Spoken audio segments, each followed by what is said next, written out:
Welcome to the Rusted Garden Homestead. This is the second video in my composting series for 2020 for new gardeners and anybody who's just getting started, really. This is a cold composting pile. You want about a 4 foot to 6 foot base. You want to get it about 4 feet high, and this is where I just layer in materials. I'll talk more about that in the next video. However, today's all about cardboard. I tried to figure out what are the best two resources we can use that's going to make a ton of compost for your first season. And I've settled on cardboard. Most of the time we can get it for free. So I start collecting it and I keep it over here, and I'm using grass clippings. Layer of grass clippings, layer of cardboard, layer of grass clippings, layer of cardboard. I'll show you how I set it up in a little bit in this video. So the bottom half of this was actually started about 7 or 10 days ago when I was kind of experimenting. So this is all fresh from yesterday. I don't know if we'll be able to see steam come up. Yeah, but this is actually hot to the touch, really hot. And everything we're looking at is from yesterday. You can see a little bit of the steam coming up. So grass and cardboard react really well together to create compost. That's what I'm going to show you how to do today. But it is amazing. For whatever reason, the cardboard, and actually just got a comment from somebody about an hour ago who also confirmed that cardboard's wonderful. And she stated that because it's corrugated and it has all that spacing in there, helps with the airflow, really reacts well with the grass and the microbes, and it just takes off. This is from yesterday. You can't really see that, but it's at 140 degrees. My goal wasn't necessarily to do hot composting, but I wanted to speed this up as much as I could. I don't need compost in 30 days, but I would like to have it in about 90 days, and I'd like to have a ton of it for the fall, so I think I'm on the right track. So why is 140 degrees important? Well, what that means is that your greens, the nitrogen, your browns, the carbons, the cardboard, are providing a good environment for soil microbiology to really get going, or the microbiology that breaks down materials through composting. And this is going to actually drop from the size that you see it to about half in 7 to 10 days. How do I know that? Because I've already run this experiment in another place, and it's pretty cool. When everything gets heated up and is going, maybe in 7 days or so, you see the whole pile shrink, and that's normal. If we fill this all the way up with compost, cold composting, hot composting, warm composting, however we're doing it, it doesn't stay all the way up here. It decays and breaks down, composts down, and you end up, with a lot less than you start. So you want this process to keep going week after week after week as much as you can. So I'm tearing up my cardboard. Quick tip, spray it lightly with water the day before or earlier in the day. Let it absorb through, slightly damp, it tears a whole lot easier. I'm tearing it up, I keep it in a tote with a lid on it, into pretty big chunks. You could go smaller if you want. The smaller the browns, or if you shred up leaves or cut up hay or whatever, the quicker stuff will compost down. But again, I'm not going for, compost in 30 days. 90 days would be great. This is why I love cardboard, and this is why I think I've settled on it. All these air pockets really help with the composting process. You mix in the greens with the browns and it really takes off. So I fill up my totes with cardboard. I just tear up like this, and this is what I've been layering. I'll show you how to do that. That's why I settled on grass clippings and cardboard. That is something we can get pretty easily. We don't have to buy anything else. We can use those materials.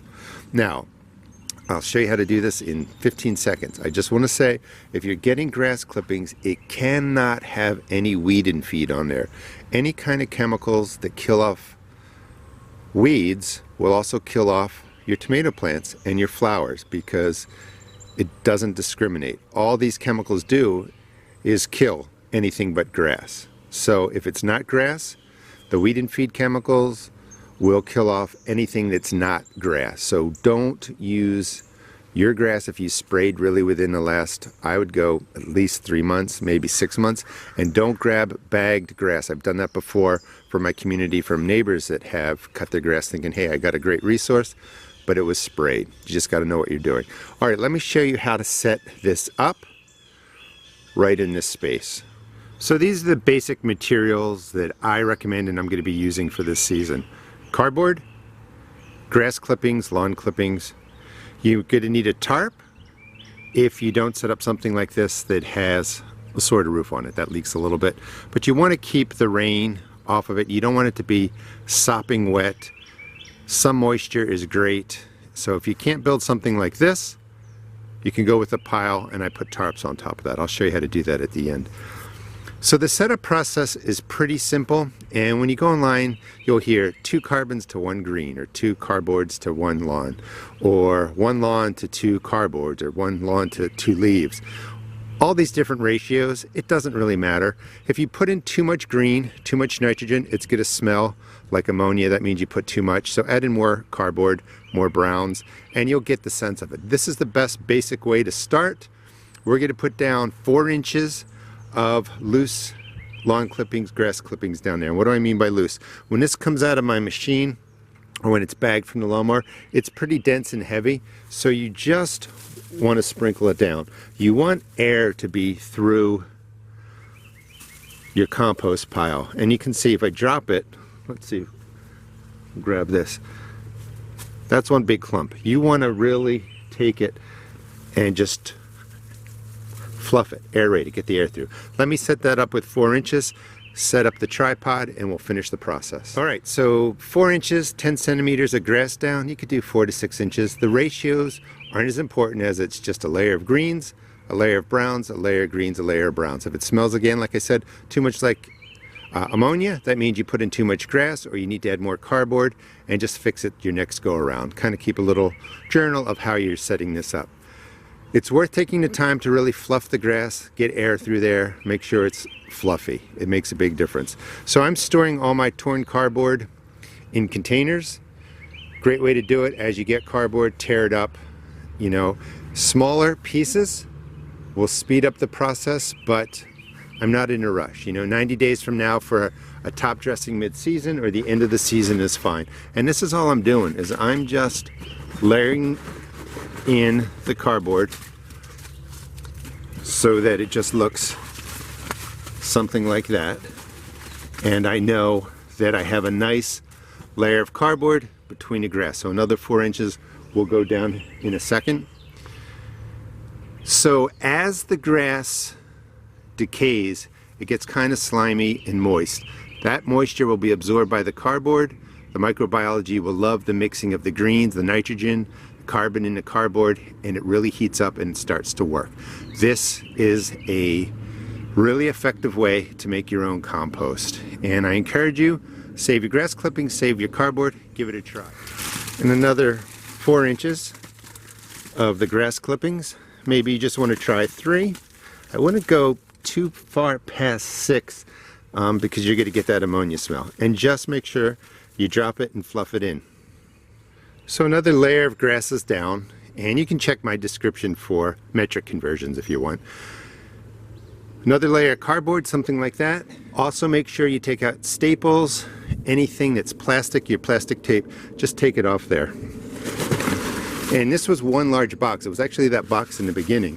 And very quickly, you're going to go through cardboard, but you're going to use everything in your house. You're going to probably be able to use stuff from your neighbors. You're really going to be able to help the environment. But more importantly, I'm not going to have to buy any more fertilizers really for my garden. Maybe a water-soluble fertilizer for emergencies. So now we have another layer of cardboard down, just something like that. Let me finish this up with more grass. Hope you enjoyed the video. I'm just going to be using grass and cardboard the whole year. You can see I'm lucky enough to have some holly leaves in there. That's great. More brown the better. But all you need is a cardboard, grass clippings. You want it covered so that it doesn't become a sopping mess in the rain. If you can't set something up like this, setting up a pile, you know, this size or half the size right down the middle, perfectly fine. Drop a tarp on top, and you just want it to be angled so that the water runs off down to the base. You want the core to not really get sopping wet or anything like that. So in about a week, this is going to really reduce to about half the size. That might be when you turn it. I'm not sure if I'm going to do that or not. If your pile starts to smell, you may want to fluff it up and aerate it, add in some more cardboard. That will reduce the smell. The smell is not bad, it just doesn't smell good. This is far away from my house, so that if it does, it doesn't really bother me. It doesn't bother me in the garden. Eventually the smell is going to go away in a couple of days, as long as it's aerated nicely. If it's all matted down and sopping wet, you're going to have a mess, and that's when you have to get in and just kind of fluff it up a little bit. But again, bad odor, add in some more of the carbons. Thanks for watching. I hope you start composting. There are a lot of different ways that you can set up your piles. It's going to save you a lot of money. It's good for the environment, better for the garden, and I'm even doing a crazy experiment. With Home Depot boxes. These are extra small, small, and medium boxes placed inside of each other, but they're all filled with the green grass clippings. And I just want to see how things break down. I like to learn, I like to experiment. You don't certainly need to do it this way. I'm not sure it's ever been done that way. But cardboard and grass will get your compost pile started. You're gonna have plenty of compost for the fall. Your garden's gonna love you for it. Your soil's gonna love you for it. And the microbiology in your earth will love you for it. Thanks for watching. Please check out my YouTube channel, and please visit my seed shop at therustedgarden.com.